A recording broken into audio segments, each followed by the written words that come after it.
Good morning and welcome to the Now Morning Show, where we're getting ready to reshape your future and give a Caribbean woman even more confidence inside your spotlight.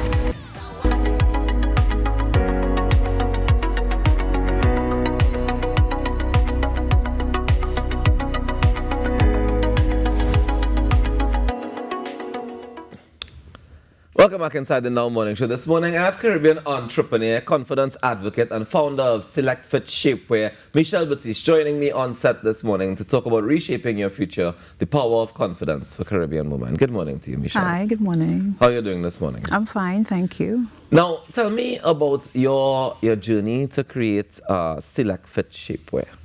So it started after I had my second son. I have 3 kids. My second son is 18. And after having him, I faced some form of rejection. I felt, the waistline moved from 26 to 36. That's a rejection? Okay. I felt not myself. I lost myself a little bit. And I felt like people were looking at me and seeing me differently. And I guess it was me seeing myself. So I started to do some research. I wanted a waist train. I wanted a belt. I wanted everything to pull me back to who I used to be. And I couldn't find anything. So I started to do some more research and dig, and I started to share my story online. And that was the birth of Select Fit Shapewear. Yeah. Okay. So you used your, is that considered to be postpartum depression? Correct. Yeah, it so you is. used that to motivate you to be able to start a business. Correct. And one of the things that came out of it is a line that I've been seeing on all the documents that I've read about you. It says, confidence is a woman's most powerful accessory. Correct. What does that mean to you, and how has it shaped your brand and mission? So because of my experiences, and I think using shapewear, using what we call a back fat bra to hold in your back and to make you look a particular way, I felt that somehow I still felt like I lacked confidence. You would look good, you would have, and heads would turn, but there's something inside of you that was still, make you feel like you weren't enough, you weren't good enough. So I realized that women needed more than just shapewear. Women needed to show support to other women. A man would tell you, you look gorgeous, but when a woman says it to you, it's different. It's value as more. So my staff use Select Fit Shapewear as a way to empower women. When you come into us, we talk to you, you take a note that tells you how beautiful you are, how gorgeous you are, and we celebrate you. So what you see as flaws, we celebrate. That's what we do, yeah. I hear you. I do want to ask though, is it kind of strange? You're telling me on one hand that you want to celebrate women and celebrate their confidence, but you're changing the shape by using these. Shapewear doesn't change your shape. It's not a miracle in a bottle. Okay, so what is it then exactly? So what shapewear does, you see a lady in a fitted dress, and you would see something that we would refer to as back rolls or the little bulging stomach, or that's all part of who you are. It is part of who we are, but we want to feel and look a certain way in our clothes. Have you ever seen a mannequin that looks this way? Well, a mannequin fake. A mannequin never produced no children. Have you ever seen a piece of clothing hanging somewhere that's shaped like this? It's not. Yeah. Correct. So it's the same way for a woman. When we start off 16, 17, 18 years in our 20s, we look a particular way. And gravity, time, children, etc. changes the way that we look on the outside. But it affects us more on the inside than on the outside. So all shapewear does is make you look smooth within your clothes. You take off your shapewear, you go back to who you are. You understand? So we're getting ready to celebrate Global Entrepreneurship Month and Women's Entrepreneurship Day tomorrow. What do you think makes Caribbean women uniquely powerful entrepreneurs? A Caribbean woman, we face life differently. When I can speak for myself personally, after I go out conquering the world on a daily basis, when I get home, I take off my shoes, I wash my hand, and I go to the kitchen. And I start. And I'm there my children with my homework, with their homework, and all the things that it takes. And then we go to bed by 11, 12 o'clock in the night, and then we're up again by 5 to do everything that we have to do. We are shaped differently because we know how to encounter and face battles and struggles and still come out with a smile on our faces and still do what we have to do for ourselves, our family, our friends, and just keep moving. That's who we are. We're very resilient. And you think that's unique to Caribbean women? I think it is because our support system is not as much as, because I've traveled the world, and the support system of a woman in the Caribbean is a little bit different to abroad. You know, I'm amazed when I travel to see the structures in place for women. I'm like, wow. But in the Caribbean, it's a little bit different. Okay. Now, you mentioned that your struggle started when you had a major life change, which is your second child. Correct. Other women would struggle with their confidence after different, let's say, financial setbacks or health issues or motherhood, as the case may be. Tell me about the brand supporting women through these transitions. So, you know, strangely enough, this past month I've lost a few customers who have had struggles, who cancer. Right. I lost a customer who had a triple bypass. Our store is a place that you come in, women cry a lot in our store. I've had to close the door.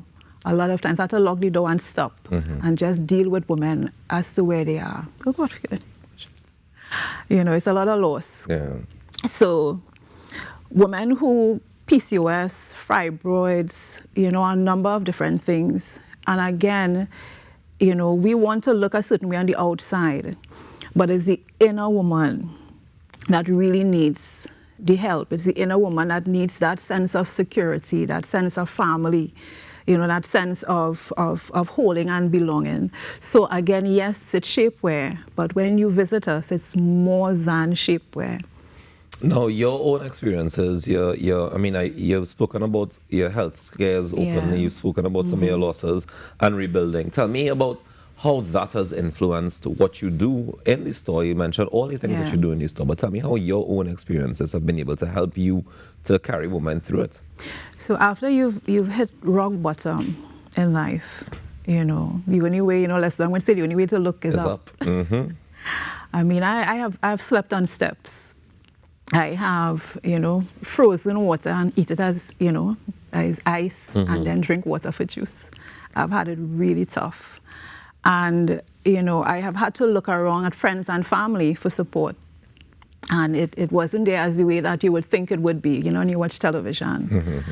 My support system came from strangers. It came from people in church.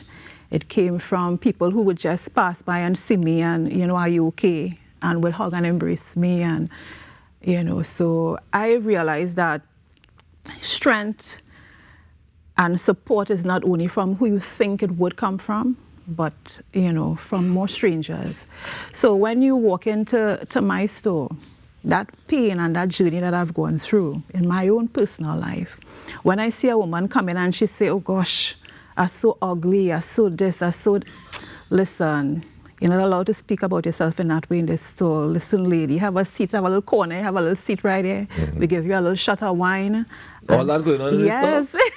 Yes. Yeah, so I sip and chat with Michelle. It's a wonderful But it sounds like you, from the time they come into the store, they get that challenge of, all right, we're not going to go down this negative road of shaming ourselves, right? That's correct. So tell me some of the misconceptions that you've encountered when it comes to Caribbean women and beauty and the way that they see themselves. So a lot of people think that beauty is in a size 6. It isn't. You know, we sell shapewear from small to 5XL, right? Beauty is, again, it has a lot to do with inside. I mean, it may sound hypocritical, right?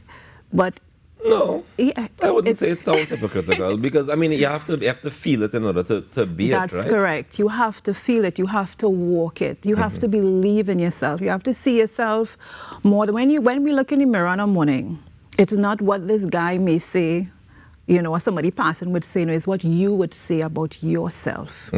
You understand? So we think that a size is beauty. A size is not beauty.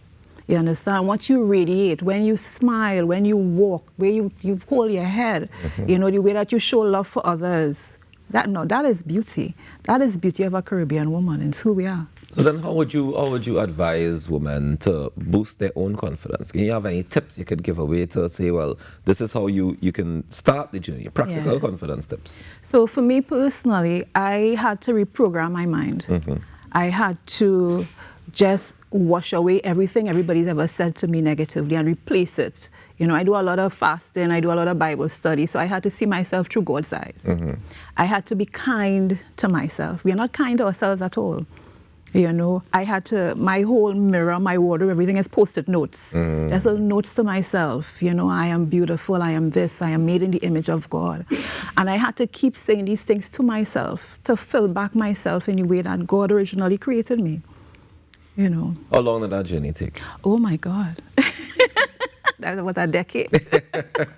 I know that part is important because they might see you now and say, well, yeah, she has confidence and she has this success and she has all these things. Yeah. We talk about the journey that you went through, but for them to understand that, all right, even if you start today, doesn't mean by next week you're going to feel the level of confidence that Michelle, for example, would have. Not at all. Tell me, in terms of going through that process, did you stumble? Did you have to doubt? Did you start back doubting yourself during the process? When I started to feel good about myself, my sister passed, and then I went down.